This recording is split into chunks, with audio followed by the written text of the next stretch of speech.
With Overwatch 2 going 5v5 and only having one tank per team, knowing which tank is right for you is incredibly important, as is knowing when those tanks are good and when they're maybe not so good. So in this thought process series, we're going to continue looking at which heroes you should pick, and importantly, why you should pick them. So let's take a look at our Overwatch 2 tanks. Our first tank to discuss is the fan favorite D.Va. D.Va is one of the strongest and most flexible tanks in Overwatch 2, and it all comes down to the fact that she has the ability to do a little bit of everything. D.Va has high damage potential, including burst damage via her micro missiles, which means she can kill people very fast. And her defense matrix means she can do a lot of damage mitigation for her team as well. But perhaps what puts the cherry on the cake is that she has incredible mobility with her thrusters. A lot of maps have high grounds which can be tough to reach or have long range characters set up very far away. D.Va has the ability to almost immediately get there and answer those threats to your team. On top of that, her thrusters allow her to very quickly react to situations such as turning and protecting her backline from incoming threats. Her one weakness though is what she can't block. D.Va's defense matrix can eat projectiles and hit scan weapons, but it does not block melee or importantly beam weapons like those possessed by Zarya, Symmetra or Moira. So the D.Va versus Zarya tank matchup is one that is particularly tough for D.Va. So if you find yourself up against a good Zarya, you're probably best off trying to avoid her before she absolutely melts your mech. But if you're a player who values flexibility and likes being able to do a bit of everything, damage, mobility and protection, then you can never go wrong with D.Va. Our next tank to discuss is one that hasn't always been in this category, Doomfist, who was switched over from the DPS role in Overwatch 2. In many ways, Doomfist has retained the characteristics he had in Overwatch 1. He's a great character for people who like to be aggressive and up in the enemy's face. And when he's not answered, he can be an absolute terror. His mobility allows him to travel long distances faster than pretty much anyone else in the game, and his power block allows him to absorb so much damage even after engaging aggressively. And with his trademark punch, he can displace entire groups of enemies in one go. So he can very easily take over entire games. But at the same time, Doomfist can also be shut down quite easily if the enemy team is playing smartly. His power block leaves him vulnerable to things like sleeps and hacks, and if you stop his momentum, then Doomfist can be easy pickings. For that reason, Doomfist is generally a good hero for people who really like the feel and mobility of his kit and enjoy grinding and perfecting it to get the maximum value from the character, dodging all the things that otherwise might counter him. Next up is the newest tank of Overwatch 2, Junker Queen. Junker Queen is one of the most fun tanks for those who have the mechanical ability to land her difficult shots and knife. Her knife allows her to pull enemies out of the safe positions they're in, whether that be on high ground or just near cover, and expose them for an easy follow-up. Her commanding shout is great for team engagements because it gives everyone around her health and a speed boost. In coordinated team settings, this is her strongest attribute. By the way, if you're looking to find some coordinated team settings like that, then we do host pick-up games on my Discord server every Friday and Saturday. I'm gonna try to push him off. I got him! I got him! These are games played in a custom lobby, 5v5, with matches balanced by SR, and everybody playing in a friendly and educational environment. Let me have a listen. Go, go, go! Anna! So if you'd like to play in some games like that, with everybody in comms and a wholesome atmosphere, then do follow the link to my Discord server in the video description. However, most of you are probably playing in a solo queue setting, and that's when Junker Queen can actually be really scary as well, because of the solo carry potential her ultimate brings. Her Rampage ultimate is incredibly powerful because it denies enemies the ability to heal, while also putting a bleeding effect on them which damages them over time and heals Junker Queen in turn. That means even fights with a big numbers disadvantage can be turned by Junker Queen on her own. However, her weakness is that she does lack any direct way to mitigate or block damage and abilities, which means that if you make even a slight positional error, you can be absolutely destroyed by a whole host of abilities like Anti-Nade or Roadhog's hook, for example.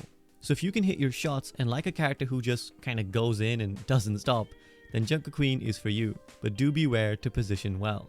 Our next tank is the old stalwart of Overwatch, Reinhardt. Reinhardt was the character I played most in Overwatch 1, but you have to change the way you play him if you want to make him work in Overwatch 2. A lot of people still approach Reinhardt as a very passive hero who just shields and protects his team. This is absolutely wrong, and if you do this, you will get everyone on the enemy team focusing you down and destroying you in a matter of seconds, especially now that all the focus will be on you and there's no off tank to help.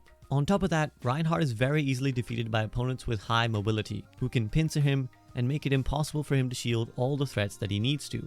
But pound for pound, no one fights better at close range than Reinhardt, and his hammer hits heavy. So if you like an absolutely gung-ho approach, where you just go in with no fear, then Reinhardt is a lot of fun. Forget about endlessly shielding your team. Use your shield just as a personal barrier to get right up in the face of the opponents and then lay down the hurt on them. What drew me to Reinhardt was that as someone who had never played FPS games before, he was a really powerful character that I could play with no problem because he just relies on game sense and timing. So if that speaks to you, then our old boy might be the right character to roll out on. Plus, I just love what you can do with his new charge. Item's gonna chill while I recharge, but now we got a couple kills. Who slapped? After Reinhardt comes Roadhog, and there is absolutely no reason to play this hero whatsoever. Please do not pick this guy in your games, please. Roadhog is a hero who became a bit of a bane of the existence of the Overwatch 1 community because of his completely solo style of gameplay. But Overwatch 2 actually suits that a lot more. Roadhog is a very powerful pick for people who don't want to rely on their teammates to make things happen, and would rather take matters into their own hands. His ability cycling is incredibly strong, because you can look for a hook, and if you land it, you potentially get a free kill on a squishy opponent. If you miss, you can just use your take a breather to heal up and run away without any trouble. But the danger for Roadhog is if the enemy team has characters like Ana, who can interrupt that cycle and deny him the chance to heal himself and or get away. If he does get stunned or anti-nated during that ability cycle, then Roadhog is a complete sitting duck, so be careful. But like I said, if you favor a playstyle that's more focused on you and your gameplay rather than protecting your team, then Roadhog is the pick. Or, you know, you could pick an actual tank. Speaking of tanking, our next tank is the one that can take more damage than pretty much any other hero in Overwatch, Orisa. Orisa is an ultra durable tank, and her cooldowns allow her to take loads and loads of damage with minimal danger. You can use your spear to push certain enemies away, spin to absorb incoming damage while pushing enemies into unfavorable corners, and then fortify to make yourself an absolute damage sponge. For this reason, Orisa is the ultimate tank v tank fighter. If the enemy team and the enemy tank spend all their time trying to fight you, they will almost always lose, because you just have so much more damage mitigation than them. When one cooldown wears out, the next is already up. And while they're struggling to kill you, guaranteed your team will start killing them. But that's also Orisa's problem, that she is only at her most effective when the enemy team is focusing her. Because she doesn't necessarily have the same damage output or protective abilities as the other tanks, if enemies ignore Orisa and attack the rest of her team, she can often be found powerless to do anything about it. So if you want a tank that feels really powerful and is great at fighting your opponent tank, then Orisa is the best character for you to pick. This takes us to the tank who was most paired with Orisa in Overwatch 1, Sigma. Sigma is the best poke tank in Overwatch 2, meaning that he is the tank that is best at doing damage from range. His shield allows him to shoot down enemies safely while also providing cover for his long-range allies to fire from, which is particularly effective on maps like Circuit Royale with long sightlines. He's a great duelist too, capable of stunning and one-shot comboing enemy DPS, as well as mitigating damage with his grasp too. All round, he is an amazing tank for sustaining himself from lots of ranged damage, but where he is weak is when enemies get up close. If enemies like Winston or Reinhardt get right on top of Sigma, then he has no way of mitigating their damage, and they hit him a lot harder than he hits back at that range. Mechanically, he's one of the most intricate tanks as well, and his cooldowns really require a lot of multitasking to alternate between to get the full value out of. So if you're someone who is good at that kind of stuff, managing lots of tasks at once, and like a tank who can fight from range, then Sigma is the perfect choice, especially on those maps with long sightlines. But just be careful to not let the other tanks get too close to you. Next up is our favorite scientist and primate, Winston. Winston is the trademark dive tank, and that is to say he is capable of leaping forwards quickly to get in the face of enemies and directly attack their backline. His mobility makes him amazing in dealing with enemies anywhere on the map, high ground, low ground, on the flank, wherever. His gun also has a very generous auto-aim with an AoE spread, so if you're someone who maybe hasn't played a lot of shooters but are a smart tactical player, then Winston will definitely suit you well.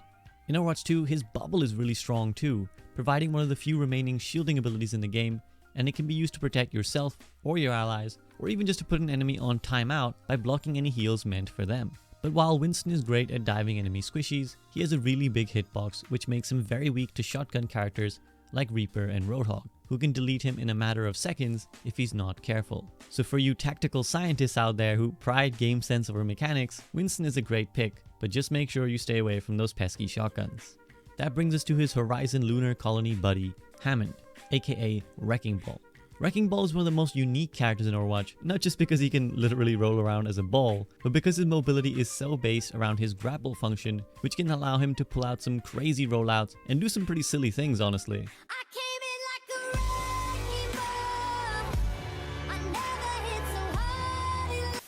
He's also incredibly survivable because he can pop his shields to gain extra HP and also hide his head hitbox when in ball form, meaning that he isn't as vulnerable as other tanks can be. But like you'd expect from a wrecking ball, he is nothing without momentum. So if he gets hacked, slept, hooked, walled off, or any form of interruption, then he is in big trouble because he has no other means of escaping. Because his movement is so unique, Ball is a hero that people really like to dedicate themselves to, and often one trick. So if you're someone who likes the idea of a unique set of movement mechanics that can be practiced to the point of perfection, or if you just want to roll around as a ball, then Wrecking Ball is the perfect hero for you. Once you know and learn all the rollouts to get to wherever you want to on any specific map, he's a huge asset for his team. And this brings us to our final tank, Zarya. True to her lore as a weightlifter, Zarya is an absolute powerhouse brawler in a close to mid-range fight.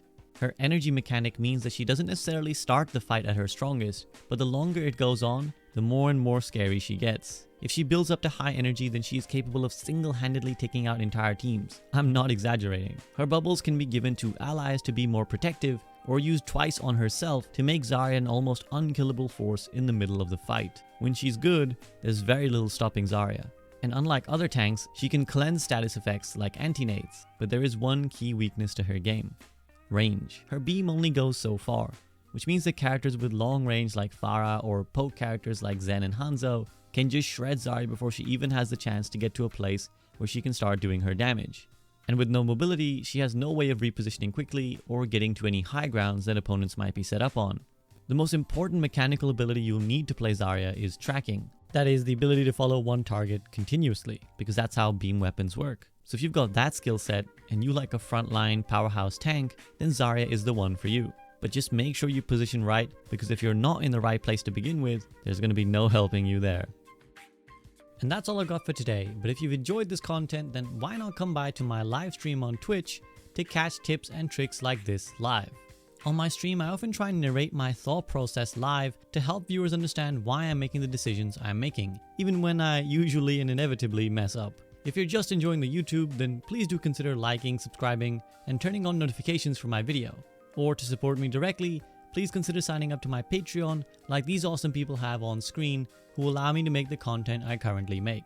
And finally, if you want to follow all SVB related news and updates, then make sure to join my Discord server where we also host plenty of fun events within the community and with other streamers too that you can play in, like the upcoming Ranked Gauntlet all throughout November where you could play with the likes of ML7, J3, Flats, and Fariha. All the mentioned links are in the video description, but that's it from me. I'll be back before you know it with another video. See you guys soon.